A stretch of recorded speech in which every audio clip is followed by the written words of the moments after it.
هن أول ثنائي نسائي فني بالعالم العربي. أغنياتهم المهضومة وحضورهم يلي كله فرح خليهن يشكلوا ظاهرة فنية استثنائية بالتسعينات. نينا وريدة بطرس.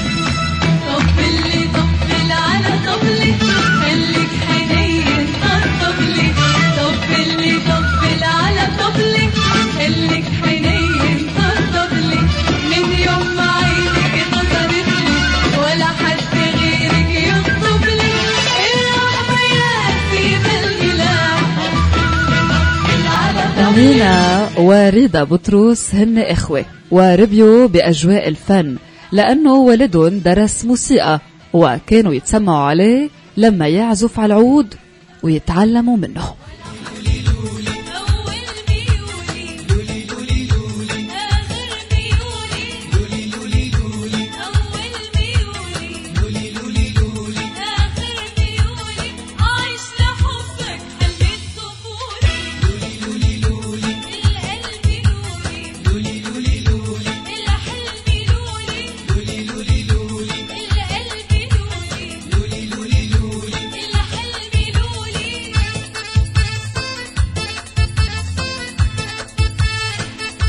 بداياتهم كانت لما شاركوا ببرنامج ليالي لبنان، ومع انه وقتها ما كانوا يغنوا ديو ولكنهم نجحوا اثنيناتهم وحصلوا على الميدالية الذهبية.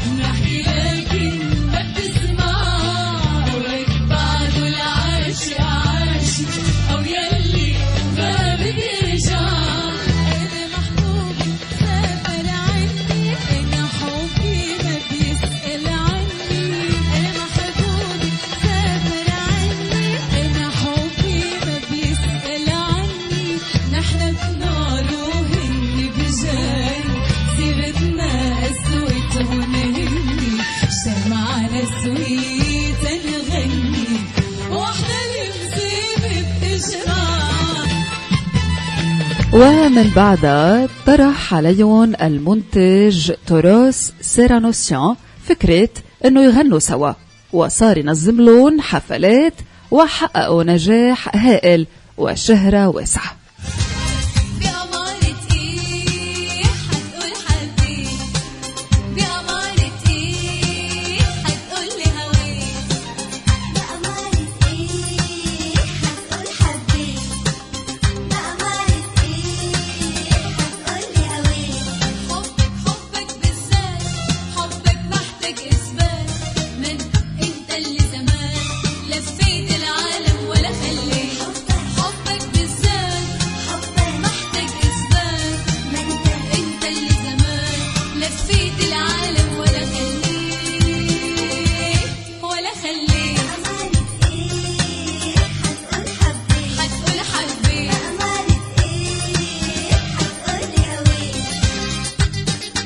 ومن الأعمال اللفتة يلي قدموها لما عملوا ثلاثي مهضوم كتير مع الفنان زين العمر.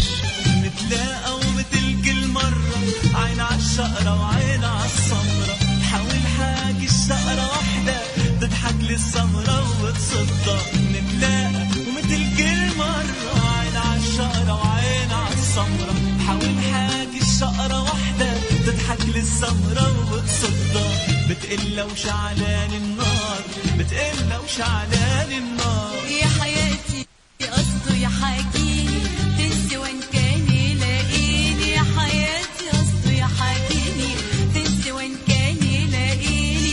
ودويت أحب شموع لليوم ورايح ممنوع. ودويت أحب شموع لليوم ورايح ممنوع. يا حياتي قصده يحاكيني تنسي وين كان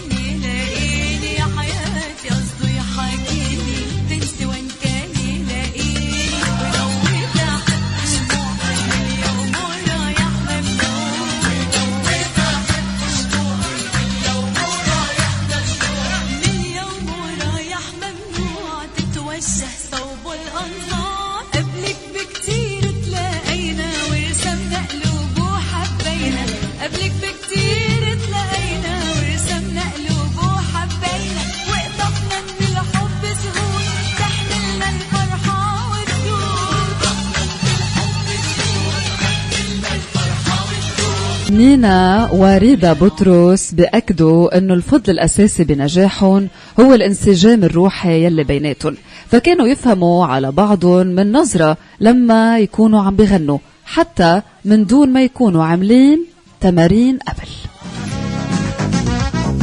يقولوا مهما يقولوا بحبك، بحلف عمري بطوله ما أبعد عن دربك، وحياتي يا حياتي جنة جنة قربك. يقولوا مهما يقولوا بحبك، بحلف عمري بطوله ما أبعد عن دربك، وحياتي يا حياتي جنة جنة قربك، جنة جنة قربك. ورغم كل المقارنات يلي كانوا يعملوها الناس لألون، بأكدوا نينا وريدا أنه ولا مرة صار في بيناتهم غيرة، وأنه نجاحهم من نجاح بعض لأنه بيعتبروا حالهم شخص واحد. متفقين عمري ما صورتك حتفارقني، ولا يوم ظل الشوق يسابقني، عمري ما صورتك حتفارقني، ولا يوم ظل الشوق يسابقني، طول ما انا وانتي كده واضحين، متفقين مع بعضنا كده رايقين. ولكن هالثنائي الفني الحلو وصل لمطرح وانفصل لما نينا تجوزت وسافرت على أمريكا وسمت بنتها ريدا، وكان قرار كتير صعب عليها انه تعتزل وتبتعد عن اختها، ولكن ريدا شجعتها وكملت مشوارها الفني وحدها وأطلقت عدد من الأغنيات الناجحة. تفارق بالهوى قلبي وهو عيني ما يدري، وتنسى بالنوى حبي وحبك فرحتي وعمري، وعينك لو تجي بعيني أداري دمعتي مدري، وحقل بينك وبيني ما أنسى عشرتك عمري. لأنهم هالقد قراب من بعضهم، بعد كم سنة تجوزت ريدا وسافرت كمان على أمريكا، وكمان ريدا سمت بنتها على اسم أختها جيا نينا.